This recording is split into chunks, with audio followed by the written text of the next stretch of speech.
Hi, I'm Mina. And I'm Yules. Thanks for tuning in to Artificially Informed. When you study complex systems, whether that's like a dense biological neural network or the jet streams circulating up in our atmosphere, you quickly realize that stability is usually just an illusion. Right, yeah. It's a completely dynamic situation. Exactly. I mean, we like to think of our world as this machine that occasionally breaks down, something you can diagnose with an X-ray and just fix with a wrench. Like it's static. Yeah, exactly. But the reality is far more fluid. A complex system is always under tension. It's always managing this really delicate equilibrium of pressure. And that is the defining characteristic of a dynamic system. It isn't static. It is constantly absorbing external shocks, redistributing kinetic or economic energy. Mm-hmm.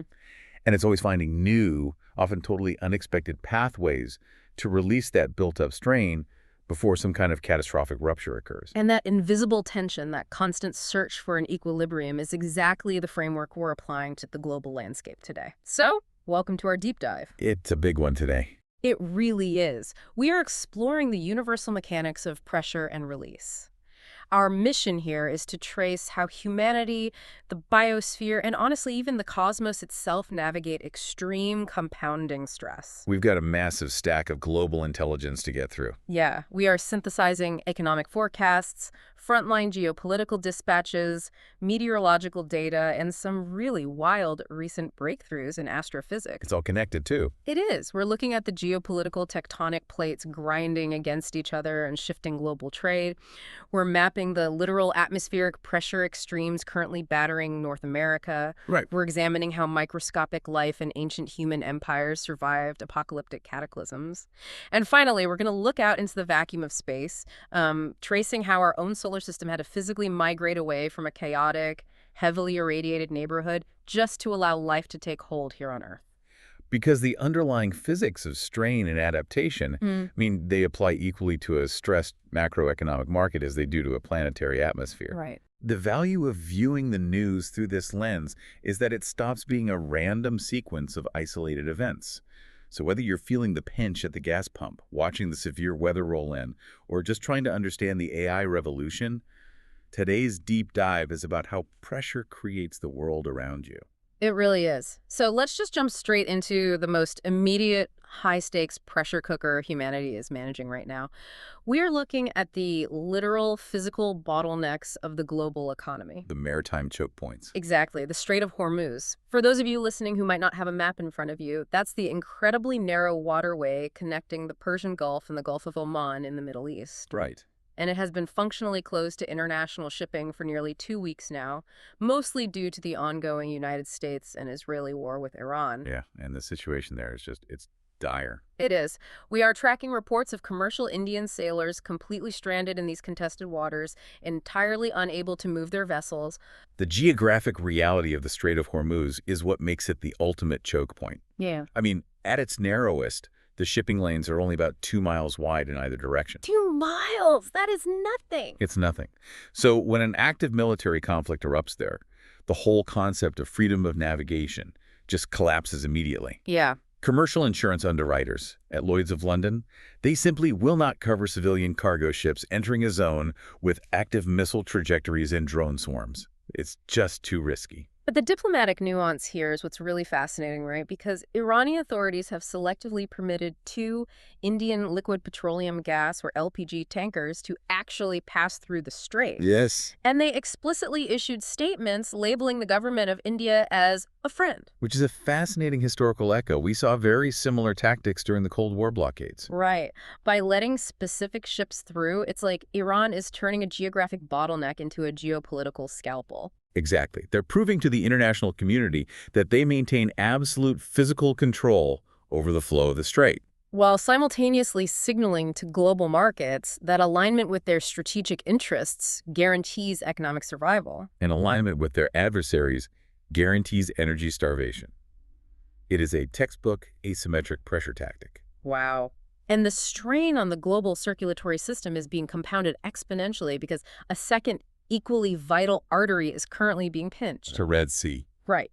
The Houthi militant group operating out of Yemen is actively threatening to expand their maritime blockades to fully shut down the Bab el-Mandeb Strait in the Red Sea. And if you look at global logistics, the Bab el-Mandeb connects the Mediterranean Sea via the Suez Canal straight down into the Indian Ocean. So if both Hormuz and the Red Sea are compromised at the same time, You are effectively isolating the energy matrix of both the European Union and massive sectors of Asia. because the alternative route requires commercial fleets to circumnavigate the entire continent of Africa, going all the way around the Cape of Good Hope. Which adds weeks to transit times. It burns thousands of extra tons of marine fuel. And it just shatters the just-in-time manufacturing model that the entire modern global economy relies upon. It completely breaks it. Right. And the military escalation driving these closures is expanding rapidly across the entire region. Yeah, it really is. Just recently, massive explosions were reported in Tehran, the capital of Iran, during an Al-Quds Day rally. Right. And for context, that's a massive state-organized demonstration meant to show solidarity with the Palestinian territories and denounce the United States and Israel. And concurrently, you have an Iranian-backed militia known as Kataib Hezbollah publicly claiming responsibility for a sophisticated drone attack on the United States Victory Base complex located in Iraq. The shift toward drone warfare in these theaters, it just fundamentally alters the math, doesn't it? It alters the cost-to-damage ratio completely. I mean, a relatively inexpensive mass-produced loitering munition can bypass traditional radar perimeters and inflict damage. It requires literally millions of dollars in defensive missile interceptors to mitigate. And the human toll of maintaining a military presence in these volatile, high-pressure zones is just severe. It is tragic. The Pentagon recently confirmed a catastrophic incident in Iraq where a United States military aerial refueling plane actually crashed. Oh, man. Yeah, resulting in the deaths of all 6 service members on board, including a captain from Covington, Ohio, and personnel from Alabama. Aerial refueling is an incredibly complex, dangerous ballet of physics, even in peacetime, let alone in an active, contested airspace. Exactly. Meanwhile, the civilian infrastructure in the region is buckling under the pressure. In Lebanon, the cross-border violence involving Hezbollah forces has triggered an absolute humanitarian disaster. Completely derailing any tentative ceasefire frameworks that were in place. Right. We're looking at over 1 million families who are now internally displaced. The demographic and economic shockwave of 1 million internally displaced persons within a nation the size of Lebanon, it's just cannot be overstated. I can't even imagine the logistics of that.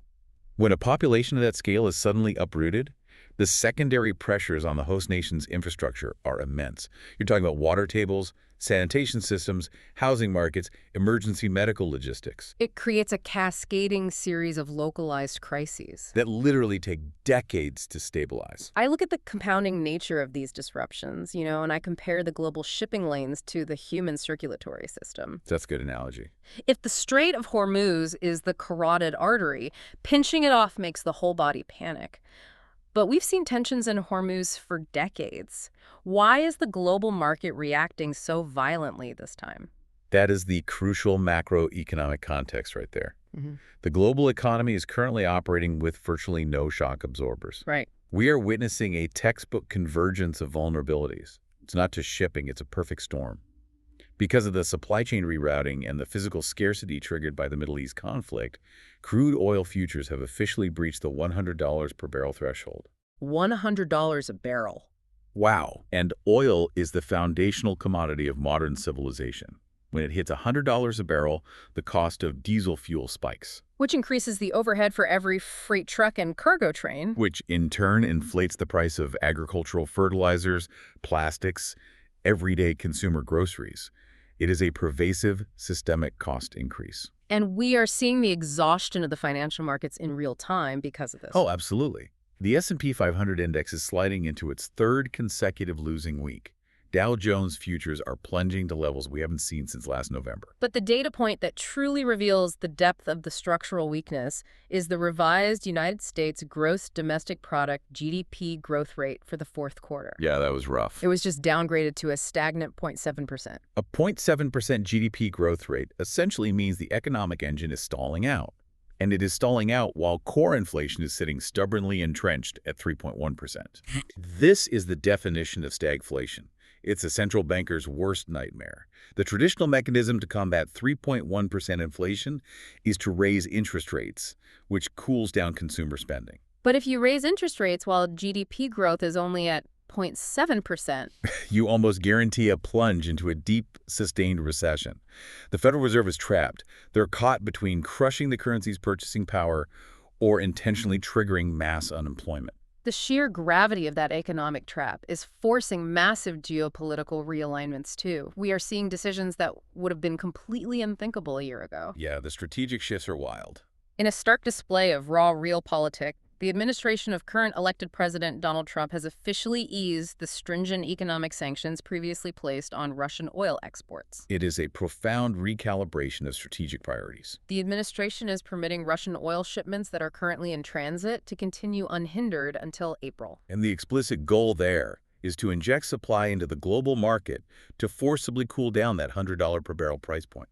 To offset the supply vacuum created by the blockade in the Strait of Hormuz. This is a classic example of triage in international relations. Right.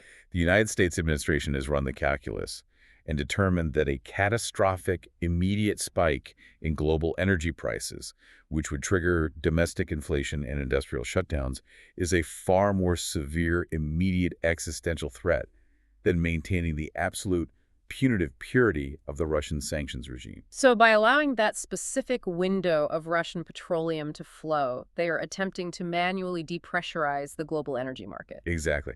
But the European Union is fracturing under the weight of this exact strategy. Yeah, the EU divide is really showing. Germany is openly backing the United States' decision to ease the sanctions. Because their entire industrial base, which is heavily reliant on chemical manufacturing and heavy machinery, requires vast amounts of cheap energy just to remain globally competitive. Without it, they face rapid deindustrialization. Right.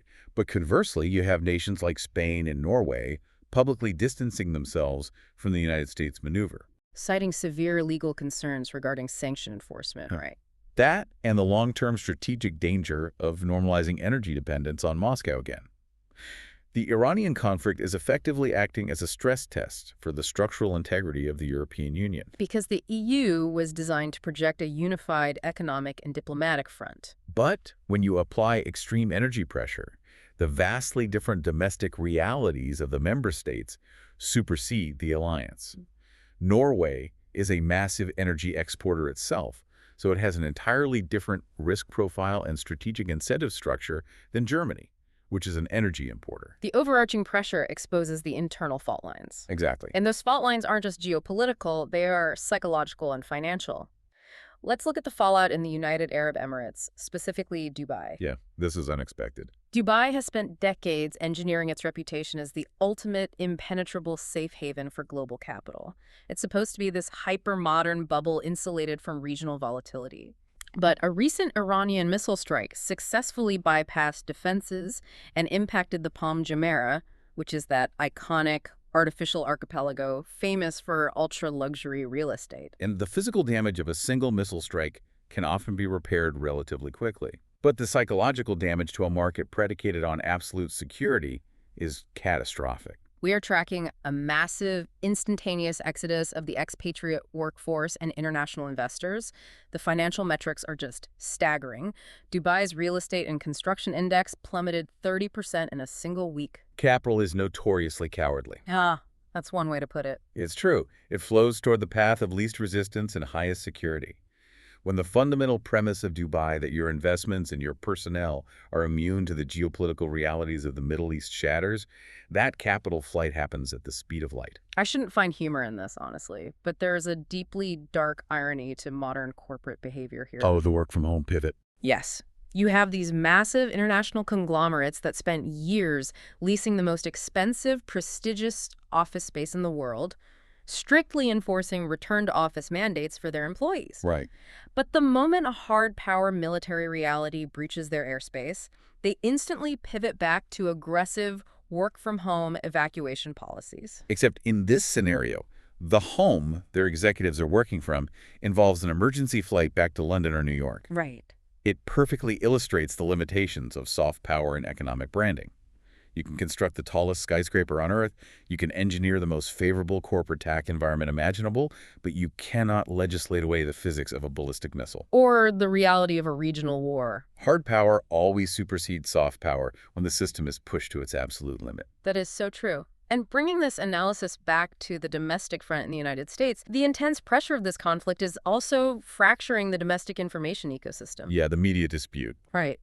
The Trump administration is currently engaging in a severe dispute with major media organizations regarding the coverage of the Iran war. Specifically, the administration is aggressively contesting published reports from various news outlets that claimed Iranian military actions successfully damaged United States naval tankers. And this friction, it touches on one of the most historically complex dynamics in a democratic society. The inherent tension between the executive branch's military operational security and the press's imperative to report independently during wartime. But the situation has escalated significantly beyond just standard political rhetoric.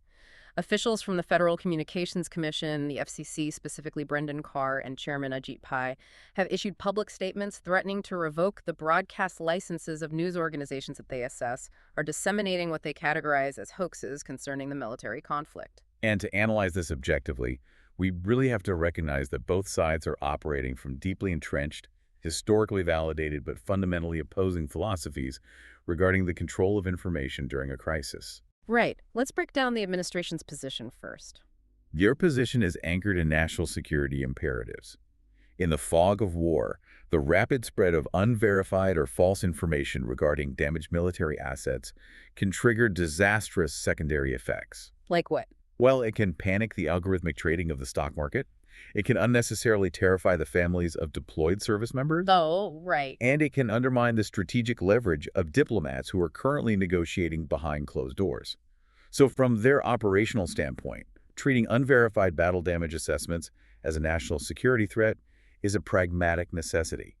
They view the FCC as a regulatory tool to enforce accountability and maintain public order. That makes sense from a security perspective, but what about the counter perspective from the media and civil liberties organizations? The counter perspective views this as an existential threat to the First Amendment and the core function of an independent press. Because of the precedent it sets. Exactly. Their argument is that if the government grants itself the unilateral authority to define what constitutes a hoax, it inevitably leads to the suppression of any journalism that contradicts the official state narrative. And the threat of revoking a broadcast license is effectively the nuclear option in regulatory law, isn't it? Absolutely. It doesn't just punish past reporting. It creates a massive forward-looking chilling effect. Right, like newsroom editors might begin self-censoring entirely accurate, verified reporting about military setbacks simply out of fear that a regulatory body will shut down their entire network.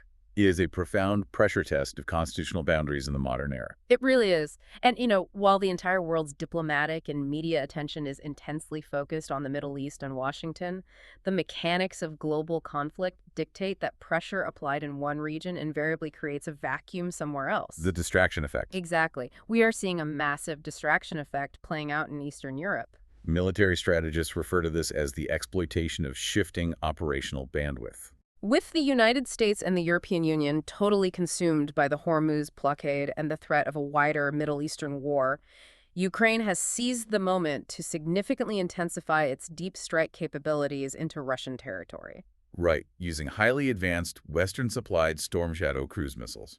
Intelligence reports confirm a strike on a hospital complex in the Donetsk region, resulting in the tragic deaths of 10 medical personnel. And a separate, simultaneous strike targeted a microelectronics manufacturing facility in Bryansk, Russia. Which coincided with a worker shift change, causing widespread civilian casualties. The engineering of the Storm Shadow missile is crucial context here, though. These are not indiscriminate rockets. Right, they're precise. Highly sophisticated, terrain-following cruise missiles equipped with bunker-busting tandem warheads. They are designed to evade radar and strike heavily fortified targets with pinpoint accuracy. So the fact that they are penetrating deep into Russian airspace indicates a highly calculated escalation. Exactly. When the primary geopolitical bandwidth of the superpowers is saturated by a crisis in the Middle East, regional actors understand that the threshold for international condemnation or intervention in their own conflicts temporarily rises. They have a brief window to alter the facts on the ground. Yes. And the Russian diplomatic response has been immediate and escalatory. Moscow formally summoned the British and French envoys, issuing statements accusing both nations of direct complicity in the strikes. primarily because the Storm Shadow missiles rely heavily on British and French proprietary targeting technology and satellite intelligence. The global system is so interwoven that a blockade in the Red Sea provides the geopolitical cover for a cruise missile strike in Bryansk. The geopolitical landscape is operating like a closed thermodynamic system. You compress the volume in one region, and the heat and friction inevitably blow out a valve in another. Wow. Okay, let's shift our focus from the metaphorical thermodynamics of global politics to the literal thermodynamics of our planet. Because the physical environment is currently mirroring our geopolitical volatility in terrifying ways. Yeah, the atmospheric systems across North America are undergoing massive violent shifts. We're talking about the macro scale of atmospheric pressure systems operating at absolute extremes. Right. We were looking at urgent meteorological alerts detailing a rare level 4 severe weather risk currently barreling into the mid-Atlantic region and the Washington, D.C. metropolitan area. A level 4 out of 5 from the Storm Prediction Center implies an unusually high density of severe, long-lived storm cells. Right. They are bracing for tornadic activity, destructive large hail, straight-line winds, and most dangerously, a violent plunging temperature drop immediately trailing the storm front. The physics behind a level 4 event in this region usually involves an extreme clash of air masses. You have incredibly warm, moisture-rich air pulling up from the Gulf of Mexico, and it collides violently with a deeply frigid, high-pressure Arctic trough dropping down from Canada. The rapid displacement of that warm air upward creates explosive convective energy. Which generates the massive supercells capable of producing tornadoes. Exactly. And the subsequent temperature plunge is the physical boundary of that Arctic air sweeping in and crushing the moisture out of the atmosphere. Jeez. And as if that wasn't enough, simultaneously, a historic late-season March blizzard is paralyzing the upper Midwest. We are talking about Minnesota, Wisconsin, Michigan, and down through the logistics hub of Chicago, Illinois. Forecasts are projecting over a foot of heavy, wet snow driven by gale-force winds, which threatens to completely cripple the region's travel and tower infrastructure. It brings to mind the vulnerability of our supply chains that we discussed earlier, Oh, absolutely. If a region's power grid goes down under heavy snow, the diesel fuel required to run emergency generators is currently bottlenecked by the global pricing surges triggered in the Strait of Hormuz. The pressures just compound. So how does biological life, including humanity, endure when the baseline environment suddenly shifts into these extreme hostile states? Well, if we consult the geological and archaeological records, the evidence suggests that enduring catastrophic environmental pressure is actually the defining characteristic of biological evolution. Really? Yeah. Life does not merely survive extremes, it utilizes them to forge profound adaptations. Okay, look at the data coming out of the Arizona meteor crater in the United States. This is a massive impact site, roughly 50,000 years old. An asteroid composed mostly of nickel and iron slammed into the Earth's crust with the explosive yield of hundreds of modern thermonuclear weapons. The physics of an impact that size are incomprehensible.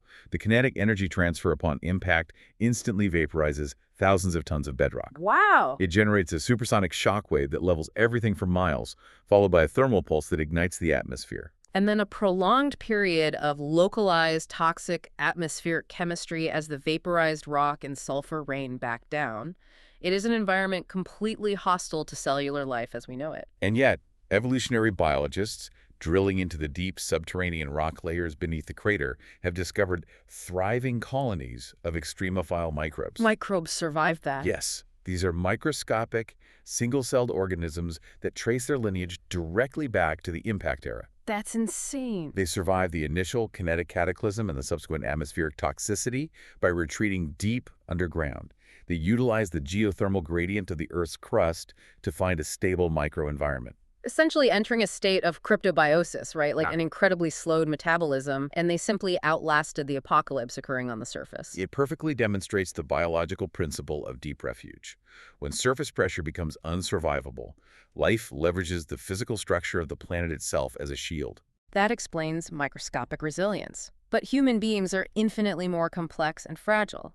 However, an incredible archaeological discovery in the Swiss Alps suggests we utilize our own form of behavioral refuge. The Conlarunga site. Yes. Researchers excavating a site called Comlarunga in Switzerland have just unearthed the remnants of a 2,000-year-old Roman military encampment. The sheer altitude of that site is what makes it remarkable. It is located at 7,000 feet above sea level, hidden beneath glacial ice for 2 millennia. 7,000 feet. And they have definitively identified the site by uncovering lead sling bullets uniquely stamped and traced to the Roman 3rd Legion.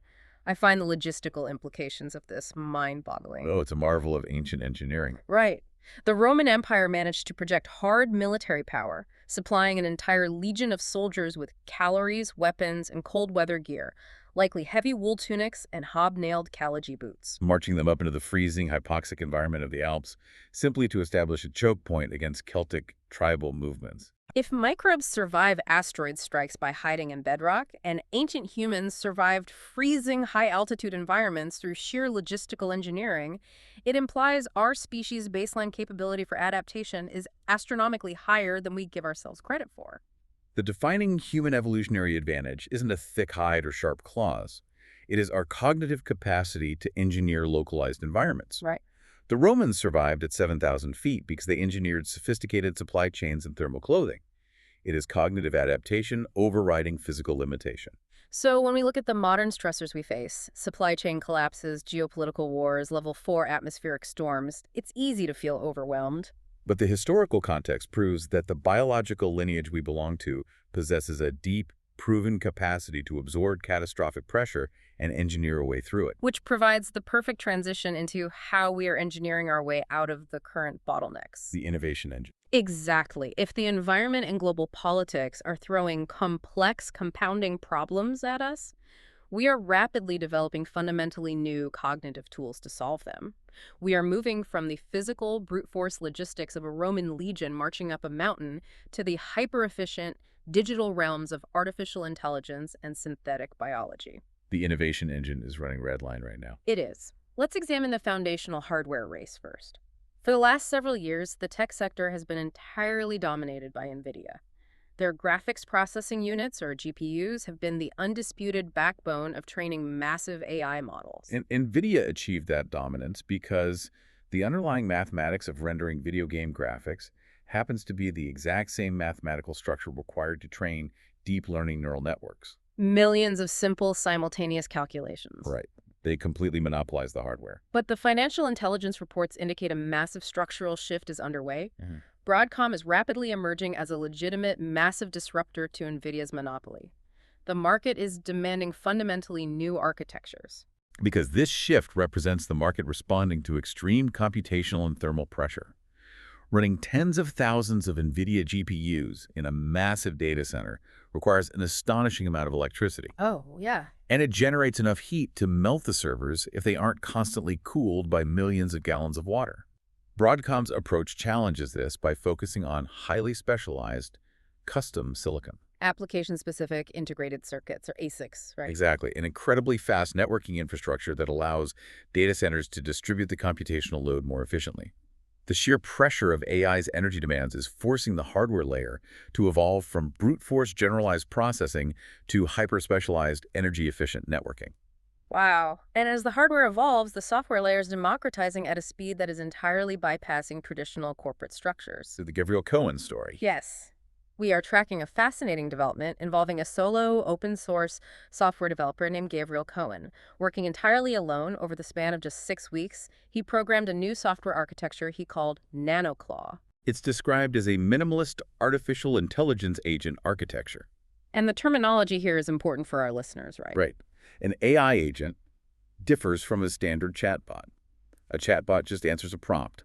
An agent is an autonomous loop. So you give it a complex goal, and it breaks that goal down, uses external software tools, writes its own code, and executes the tasks until the goal is achieved. Exactly.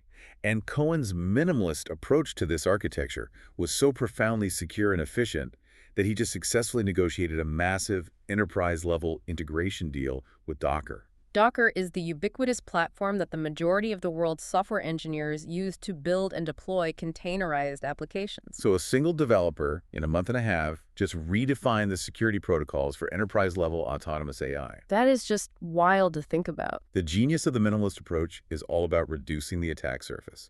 In software engineering, complexity is the enemy of security. Every additional line of code is a potential vulnerability, a bug, or a backdoor for a malicious actor.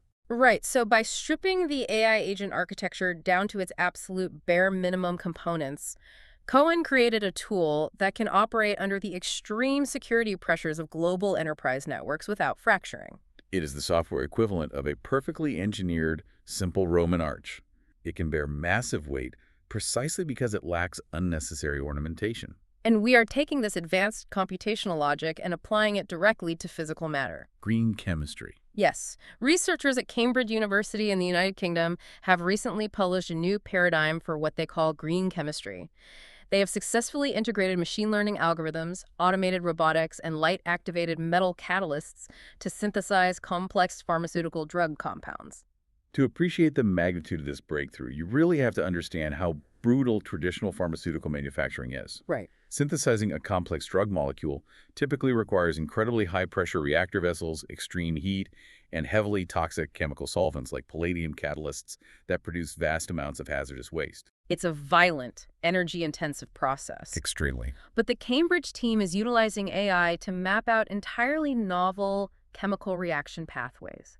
They use robotics to mix the compounds with perfect microscopic precision.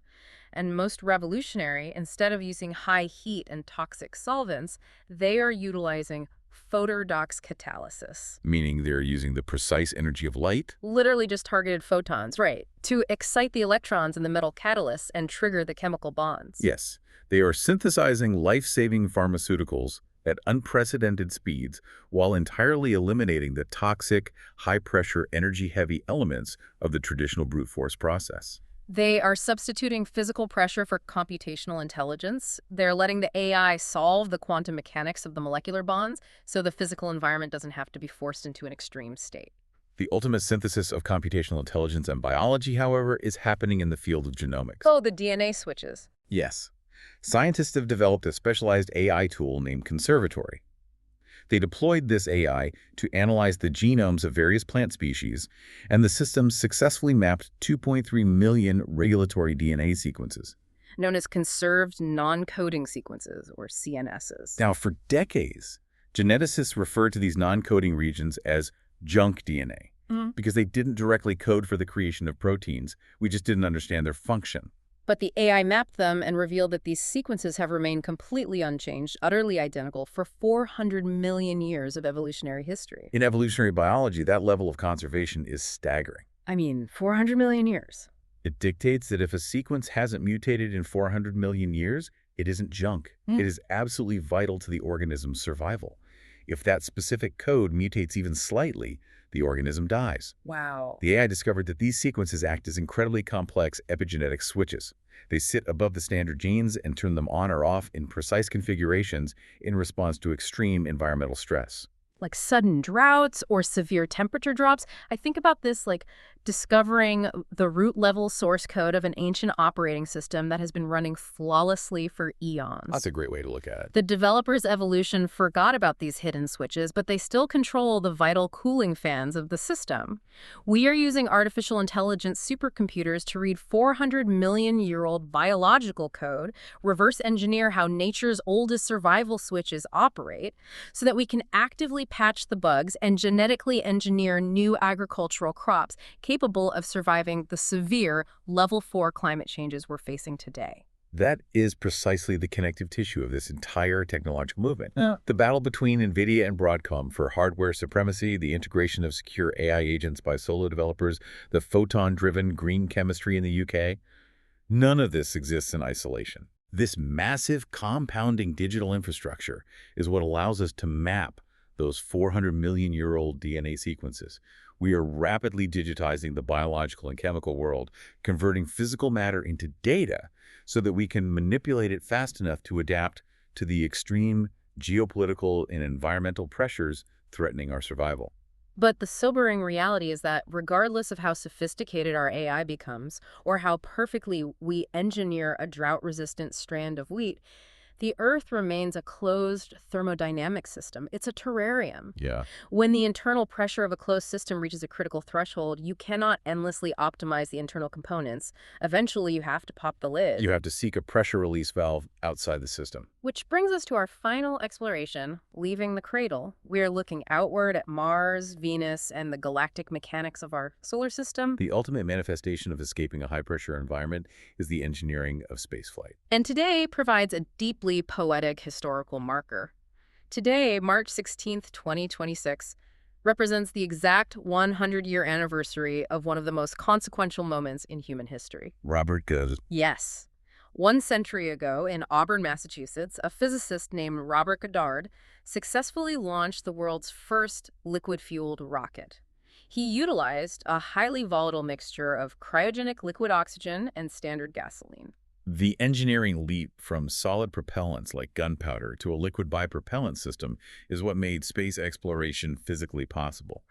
The execution of that first flight, however, was incredibly humbling. To say the least. After years of mathematical calculations, fabricating the metal combustion chambers, and managing the terrifying physics of explosive cryogenic liquids, the rocket launched, achieved an altitude of exactly 41 feet, and the entire flight lasted exactly 2 seconds. 2 seconds. A 2-second flight that fundamentally altered the trajectory of our species. Yeah, but 2 seconds. But the reason liquid fuel is vital is control. A solid rocket booster is basically a controlled bomb. Once you ignite it, it burns until it's empty. Yeah. You cannot steer it effectively, and you cannot turn it off. Right. Goddard proved that by injecting liquid fuel and an oxidizer into a combustion chamber, you could throttle the pressure of the explosion. You could control the release of energy. And the scale at which we have mastered that controlled explosion in the last century is staggering. Compare Goddard's 2-second hop in a Massachusetts cabbage patch to the agenda of the upcoming National Aeronautics and Space Administration NASA Artemis II mission. It's incredible. We are looking at a 10-day deep space test flight. 4 astronauts, Commander Reed Wiseman, pilot Victor Glover, mission specialist Christina Koch, and mission specialist Jeremy Hansen, representing the Canadian Space Agency, will board the Orion spacecraft and ride a controlled, liquid-fueled explosion to the furthest distance human beings have ever traveled from Earth. They will execute a translunar injection, looping hundreds of thousands of miles around the dark side of the moon before utilizing the moon's gravity to slingshot back to Earth. The Artemis II mission is the critical final dress rehearsal, right? Yes. It tests the deep space life support systems, the radiation shielding, and the high-speed thermal re-entry dynamics required before we begin establishing a permanent, pressurized human presence on the lunar surface. The moon is the first stepping stone out of the terrarium. But the moon is a dead, static rock. To truly understand the stakes of planetary pressure, we have to examine the planets that failed. Let's look at Mars. Curiosity. Exactly. NASA's Curiosity rover, an incredibly sophisticated nuclear-powered mobile laboratory that has been exploring the Gale crater for years, recently achieved a historic milestone. It utilized its percussive drill to crack open a specific rock formation. And inside, its internal spectrometers detected the presence of hydrated minerals, specifically sulfates and clays.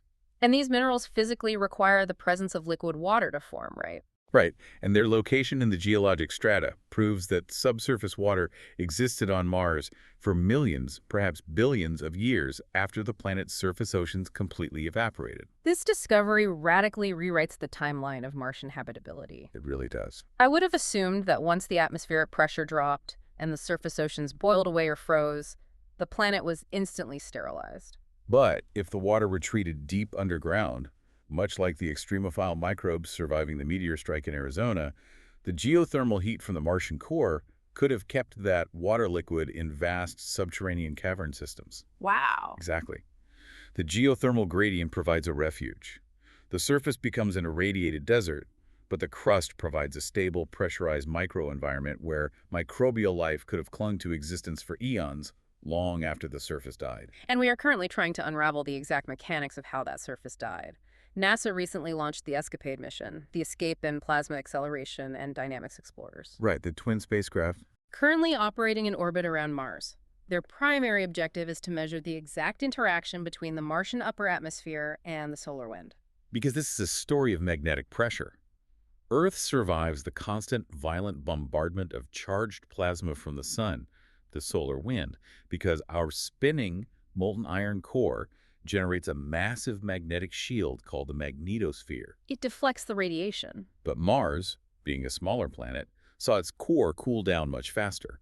When the Martian dynamo stopped spinning, its magnetic shield collapsed. And without that shield, the sheer pressure of the solar wind physically impacted the upper atmosphere, knocking the oxygen and carbon dioxide molecules off into deep space in a process called sputtering. The sun literally blew the atmosphere away, depressurizing the planet and killing the surface. And if Mars is the tragic result of losing atmospheric pressure, Venus is the apocalyptic result of gaining too much.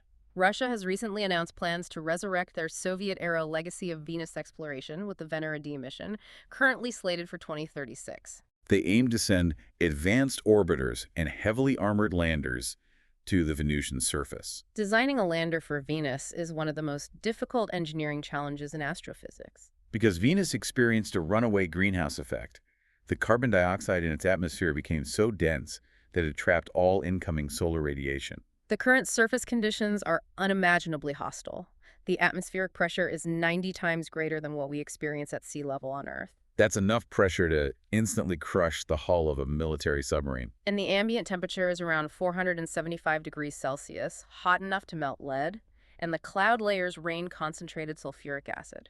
To survive even for a few hours, the Russian landers will require complex internal cooling systems, specialized titanium spherical pressure vessels, and silicon carbide electronics capable of operating in extreme heat. So Mars lost its internal heat, lost its magnetic shield, and the solar wind blew its atmosphere away, leaving a frozen desert. And Venus trapped too much heat, the pressure spiraled out of control, and it became a crushing, acidic hellscape. When you study the planetary extremes right next door, you realize how incredibly precarious Earth's balance of pressure truly is. But groundbreaking new astrophysical data suggests that our habitability isn't just a matter of atmospheric luck. It is a matter of profound galactic location. The emerging field of galactic archaeology. The mechanics of this discovery are astounding. Deep inside an abandoned mine in Japan, shielded from cosmic rays by thousands of feet of solid rock, physicists operate a massive underground observatory called Superkamiokande. It is essentially a colossal cylindrical tank filled with 50,000 tons of ultra-pure water, lined with thousands of hypersensitive photomultiplier tubes. They are waiting in the pitch black to detect ghost particles, neutrinos. Neutrinos are subatomic particles with virtually no mass and zero electrical charge. They are generated in the chaotic nuclear fusion of dying stars and massive supernovas. Because they don't interact with electromagnetism, they can pass cleanly through entire planets and through our bodies by the trillions every second without hitting anything. But very rarely, one will collide dead-on with an electron in that tank of pure water, producing a microscopic, faster-than-light flash of blue Cherenkov radiation that the sensors pick up. And by tracing the trajectory and energy of these ancient, ghostly flashes, astronomers have reconstructed the gravitational history of our region of the Milky Way. And what they discovered is paradigm-shattering. It really is. Our sun did not form where it currently sits. Billions of years ago, our infant solar system was forged much closer to the dense, crowded center of the Milky Way galaxy. And the galactic core is an incredibly violent, high-pressure environment. The density of stars is immense, meaning the rate of massive supernova explosions is incredibly high. There are active black holes emitting vast amounts of X-rays and gamma radiation. The radiation pressure in that region would quickly strip the atmosphere off any young developing planet, sterilizing it before complex proteins could even begin to fold. But somehow, through complex gravitational interactions with the galaxy's spiral arms riding density waves like a surfer on an ocean, our entire solar system migrated. The sun, carrying Earth and the other planets along with it, physically moved thousands of light years outward, away from the chaotic violence of the core. Eventually settling into the quiet, relatively sparse galactic suburbs where we currently reside. It is the ultimate macro-scale example of pressure and release. The environmental strain of the galactic core was incompatible with the delicate chemistry required for life. The system resolved that tension through physical migration. It is profound to think about. We have navigated an immense scale today. We started by examining the localized, intense geopolitical pressure of the Strait of Hormuz, where military blockades are starving the global supply chain, driving oil to $100 a barrel, and fracturing political alliances from Washington to Berlin. We looked at how those macroeconomic pressures amplify the danger of extreme, level 4 atmospheric storms and late-season blizzards threatening the North American grid. We uncovered the deep geological stubbornness of biological life, finding extremophile microbes hiding from asteroid impacts in subterranean rock, and Roman legions engineering their survival at 7,000 feet in the freezing Alps. We mapped how the modern innovation engine is substituting computational intelligence for physical brute force, using minimalist AI agents, and light-activated quantum chemistry to synthesize drugs. While simultaneously reading 400-million-year-old genetic code to engineer climate-resistant crops. And finally, we followed the trajectory of a 2-second rocket flight in Massachusetts, all the way to the realization that our very existence on Earth was predicated on our solar system migrating away from the apocalyptic radiation of the galactic core. Every single narrative we examined is fundamentally a study in how complex systems process and survive stress. Whether it is an economy, a plant genome, or a planetary atmosphere, the mechanism of adaptation is the only constant. And that interconnected reality leads directly into the final thought we want to leave with you, our listeners, today. When you absorb the full spectrum of these global intelligence feeds, the wars, the inflation, the extreme weather, and the rapid, almost frightening pace of technological innovation, it is easy to feel entirely unmoored. We observed that early microbial life survived a planetary cataclysm by retreating deep underground, utilizing the Earth's crust as a shield. Conversely, we learned that our entire solar system survived the chaotic radiation of its birth by physically migrating outward, seeking a calmer harbor. Right. When we analyze the compounding geopolitical, economic, and climatic pressures currently squeezing humanity, it begs a fundamental existential question. Are we currently entering the bottleneck of the next great evolutionary filter? And if that is the case, does the survival of our species require us to dig deeper into our own planet, utilizing advanced artificial intelligence, synthetic biology, and green chemistry to hyper-optimize and repair the closed terrarium we live in? Or does our ultimate survival depend on the exact opposite strategy? Do we need to release the pressure by finally completing the work Robert Goddard started a century ago, migrating outward into the vacuum, and establishing a permanent foothold among the stars? That is the ultimate tension we are balancing. We are standing over the diagnostic table, analyzing a system that is infinitely complex, trying to read the fractures in a world that refuses to hold still. Thank you for joining us on this expansive deep dive. Stay endlessly curious, remain resilient in the face of whatever weather or pressures you encounter, and always keep looking up. Enjoying Artificially Informed. Hit subscribe and share it with a friend. From the left, the right, and straight from the algorithm. Thank you. Welcome to the debate. You know, when a patient is rushed into an emergency room with a catastrophic trauma, the surgeons don't worry about the long-term cosmetic scarring. Right. They apply a painfully tight tourniquet. Yeah, they might even break ribs to restart the heart, right? Exactly. The actions are brutal and, well, they aren't pretty, but the goal is immediate survival. But the risk in that emergency room is that you focus entirely on keeping the patient alive in that exact second, even if it means, sacrificing their ability to ever walk again. That triage can be inherently destructive to the surrounding tissue. Which is exactly the reality we are facing today. Except the patient is the global economy. We are looking at a planetary emergency that requires brutal immediate triage. Because the Strait of Hormuz has been closed for nearly 2 weeks. Right, due to the escalating U.S.-Israeli war with Iran. And because of that blockage, we are seeing crude oil surge well past $100 a barrel. Global markets are gripped by what analysts are calling peak war panic. Yeah. The S&P 500 is heading for its third straight losing week. And if you want a microcosm of this panic, just look at Dubai. Here is a city built entirely on the promise of stability and the free flow of global capital. Mm-hmm. And it is currently facing a mass exodus of expats. I mean, its real estate index plummeted 30% following the missile strikes. It is the absolute definition of a systemic shock. The entire architecture of the global economy is shaking under the pressure of those disrupted shipping lanes. So that brings us to our central question today. In responding to this Hormuz energy crisis, are the aggressive, pragmatic measures being taken by global powers a necessary triage to save the planetary economy? Or, conversely, are they a short-sighted dismantling of the international diplomatic order that permanently empowers multipolar rivals? Right. I argue that the immediate, pragmatic stabilization of global energy markets has to take absolute precedence over traditional alliances. We have to avert a worldwide economic recession. And I argue that these unilateral, honestly panicked moves are irrevocably fracturing global diplomacy. They're alienating allies across the planet and permanently shifting power to nations like Russia and China. Let's start by looking at the acute data, because we really have to understand the mechanics of the economic trap we are in right now. Okay, let's hear it. The cracks in the world's largest economy are widening rapidly. U.S. GDP growth has plummeted to a fragile 0.7%. Wow, yeah. Meanwhile, core inflation has stubbornly dug in at 3.1%. For our listeners following the macroeconomic picture, you know this is a textbook recipe for stagflation. It's the nightmare scenario for central banks. Exactly. If you cut interest rates to save growth, you explode inflation. But if you raise rates to fight inflation, you crush the remaining growth. It completely paralyzes monetary policy. We are teetering on the edge of a severe global recession. And let's be clear, a U.S. recession ripples across the entire globe, devastating developing nations the hardest. Sure, but So in the face of this, traditional diplomatic niceties simply have to be paused.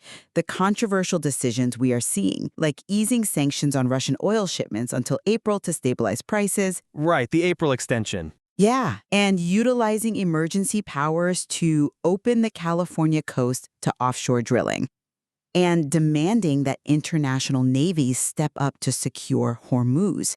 These are incredibly harsh measures, but they are vital.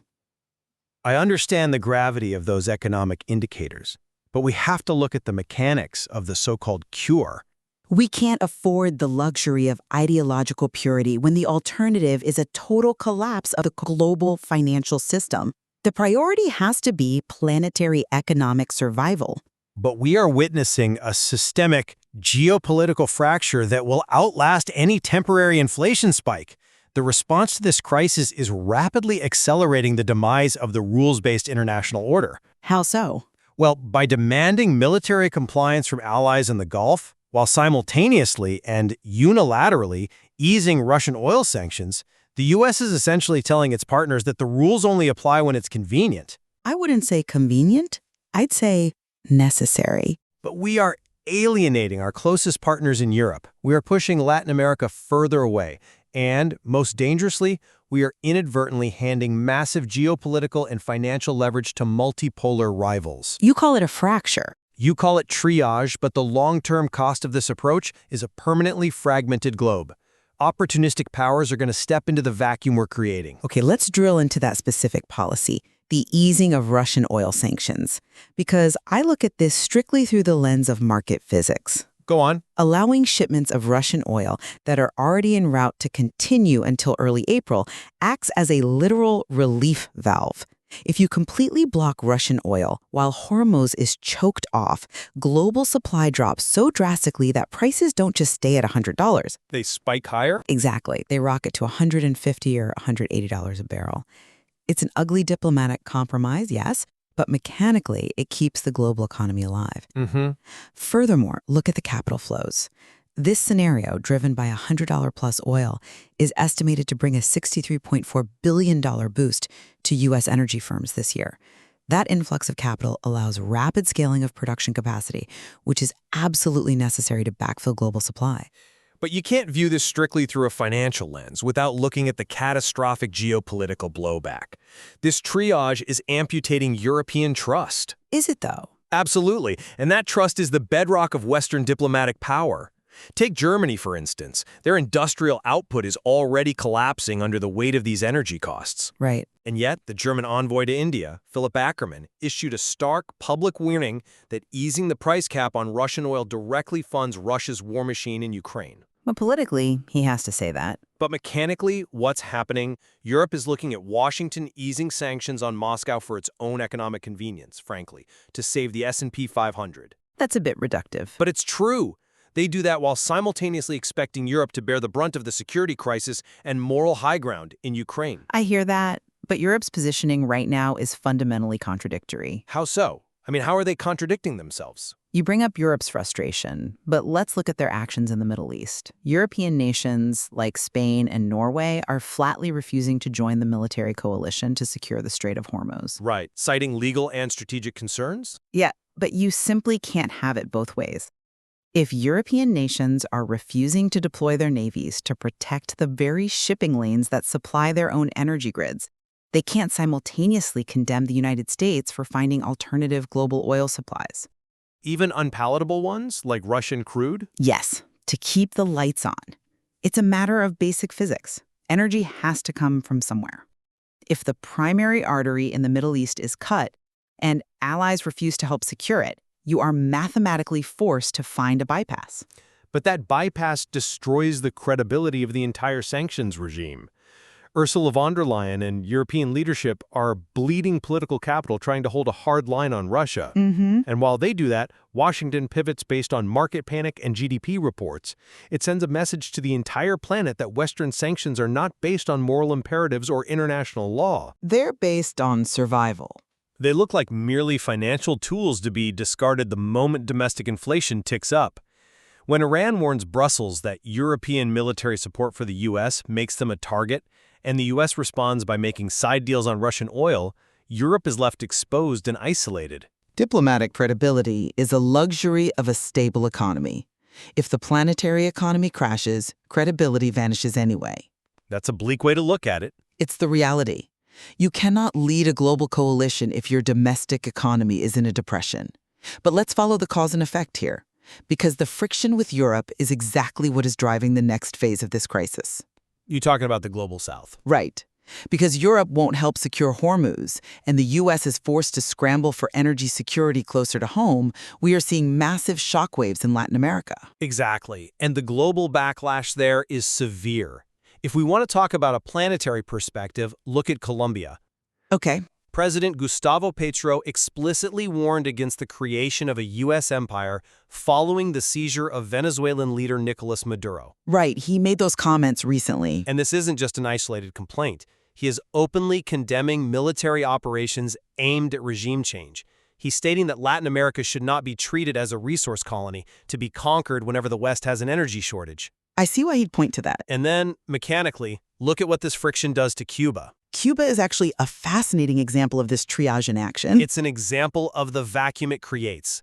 Because of the cutoff of Venezuelan oil, Cuba is enduring severe nationwide blackouts. Yeah, their grid is literally collapsing. Right. The energy crisis is so acute that Havana is now in rare talks with Washington. But nature abhors a vacuum. True. While the U.S. applies economic pressure, Russia is swooping in, offering fuel aid to Cuba and condemning U.S. actions as violations of international law. But wait, let me jump in there. By acting so aggressively to secure our own energy needs, we are literally pushing Latin American nations right into the arms of multipolar rivals. Let me give you a different perspective, because the mechanics of diplomatic gravity tell a very different story. You mentioned Cuba coming to the negotiating table with Washington. I did. That is precisely the point of this strategy. Severe economic pressure forces necessary dialogue. It strips away the ideological posturing of the last 60 years and forces nations to deal with pragmatic realities. So you're saying it's intentional? I'm saying the fact that Havana is talking to the U.S. for the first time in over a decade proves that this economic leverage actually works. It brings adversaries to the table when survival is on the line. It proves that desperation forces hands, not that it builds sustainable alliances. You're holding a gun to their economy and calling it diplomacy. But let's talk about why that gun works. Listeners might wonder why these Latin American nations don't just completely decouple from the West if they are so outraged. Right. Why don't they? It's because of the mechanics of global finance. Countries like Colombia are fundamentally tethered to the global financial system through dollar-denominated debt. Sure, the strong dollar. Yeah. When oil spikes and the U.S. Federal Reserve holds interest rates high to fight inflation, the U.S. dollar strengthens massively. That crushes emerging market currencies. It does. They literally cannot afford to completely decouple, no matter what Petro says on a podium. So isn't Petro's rhetoric just standard political theater? I wouldn't call it theater. The kind of posturing that will evaporate the exact moment global supply chains and capital flows stabilize? I'll give you the data on their dollar reliance, but look at the foundation of that tether. It is fraying in real time. They're actively looking for alternatives precisely because they see how weaponized the current system is. Looking for alternatives is different from finding them. But Petro's rhetoric isn't happening in a vacuum. It resonates deeply across the global south because they are watching the U.S. prioritize its own stock market while ignoring the sovereign stability of its neighbors. Wow. And those alternatives to the U.S. dollar and Western logistics are presenting themselves right now. Which brings us to the ultimate beneficiaries of this fractured strategy, the multipolar rivals who are watching the West tear itself apart. You're referring to the East filling the vacuum, Russia and China. Yes, and India as well. Let's look at who is actually winning this crisis. It's entirely outside the West.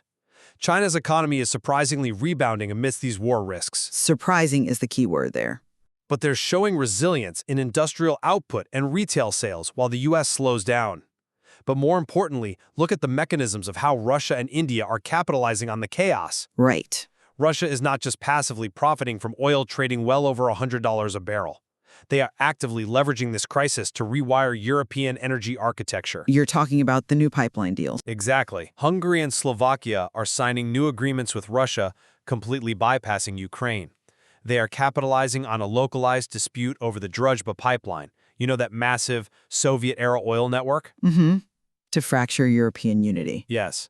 Russia is essentially saying, the U.S. can't keep your prices down, but we can, if you look the other way on Ukraine, and then look at the Strait of Hormuz itself. Okay. While Western shipping is blocked, India is navigating its LPG tankers right through the danger zone. Why? Because they are capitalizing on their friend status with Iran. That's incredibly risky, though. Indian shipping companies are taking the risk because they have diplomatic cover from Tehran, meaning their maritime insurance premiums don't skyrocket the way Western ships do. We are witnessing a massive transfer of geopolitical and financial leverage to the East. I acknowledge the data you're pointing to. There is absolutely a shift happening. But let's be clear about what that actually means long-term. It means a multipolar world. Are we confusing a temporary opportunistic windfall for Russia and China with a permanent restructuring of global power? I don't think it's temporary. Yes, China is seeing a rebound in its industrial output right now, but underneath the hood, China's economic rebound is incredibly fragile. It's burdened by a massive real estate crisis and demographic collapse. But they are. And Russia is selling its oil at whatever price it can out of sheer necessity to fund a war of attrition. But the mechanism. Let me finish this thought, because the mechanism is exactly my point.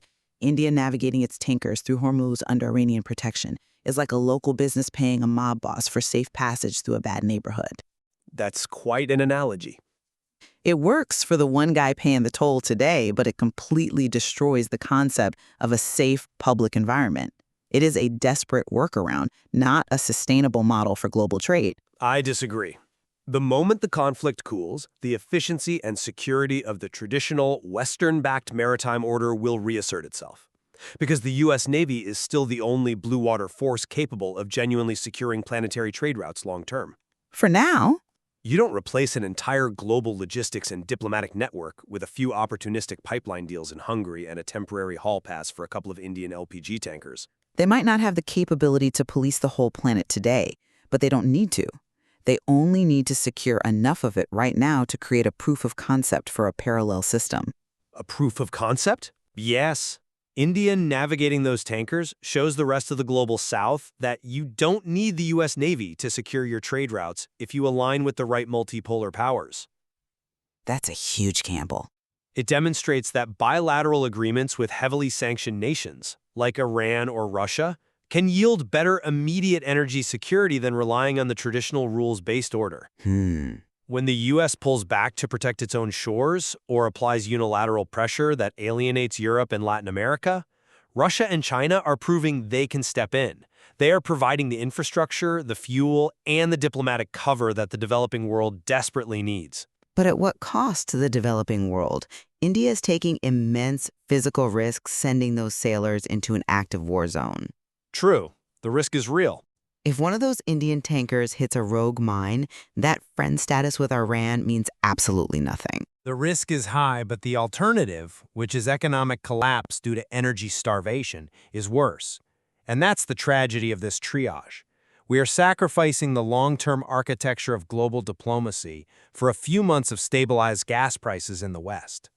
I wouldn't frame it as sacrificing. The rules-based international order only functions if the rules apply even when it hurts the rule makers. By abandoning those principles to stabilize the S&P 500 and keep U.S. GDP afloat, we are advertising to the rest of the planet that they should look for leadership elsewhere. That's certainly one interpretation. Once that parallel system is entrenched, the unipolar moment is definitively over. Well, we are nearing the end of our time, so let's synthesize where we stand in light of the mechanisms we've discussed today. Sounds good. My position remains that in moments of acute planetary crisis, economic survival has to dictate foreign policy. We are facing a scenario where the mechanics of stagflation and oil shocks could plunge the entire globe, not just the U.S., but the very developing nations we've discussed, into a severe, lasting depression. Right. The pragmatic compromises we are making, from easing sanctions on Russian oil to utilizing emergency energy powers, are the painful but necessary tourniquets to keep the global economic heart beating. You simply cannot worry about the structural integrity of international alliances if the financial foundation they are built on completely collapses. And my position is that the long-term cost of these panicked tourniquets is a permanently fractured globe. By acting unilaterally and prioritizing immediate market stability, we have alienated our traditional allies in Europe. We've pushed Latin America toward our adversaries through heavy-handed economic weaponization. And we've provided a golden opportunity for rivals like Russia and China to prove that a multipolar parallel system can actually work. We may survive the immediate economic shock, but the international diplomatic order as we know it is being dismantled. Leaving us isolated. Fundamentally isolated, yes, and more vulnerable to the next crisis. We do have a clear point of convergence today, which is that the closure of the Strait of Hormuz and the ensuing war has irreversibly altered the trajectory of global trade. The physical and diplomatic landscape of the planet has fundamentally shifted. Agreed. The cracks in the geopolitical system are visible to everyone now, and the East is already pouring concrete into them. Whether these pragmatic responses will ultimately save the established international order or sink it is something that will only be clear in hindsight. Absolutely. And it underscores the immense value of examining this crisis from a planetary perspective rather than a strictly regional one. Definitely. When we talk about a conflict in the Middle East, it isn't just about Washington, Tehran, or Jerusalem. Mechanically, it instantly becomes about Havana's power grid, Berlin's industrial output, Bogotá's debt structure, and Beijing's economic opportunism. It's all connected. There is much more to explore in the material regarding how these specific developing nations will adapt their supply chains to this new economic reality. But for now, we leave you with this thought. Go ahead. When the global economy is rushed into the emergency room, and the trauma surgeons start breaking ribs and applying tourniquets to restart the heart, we have to ask ourselves, what kind of patient will actually wake up when the bleeding finally stops? Thank you for listening. That's it for today's Artificially Informed. Nope. Thanks for spending your time with us. Yeah. Stay sharp, stay curious. See you next time.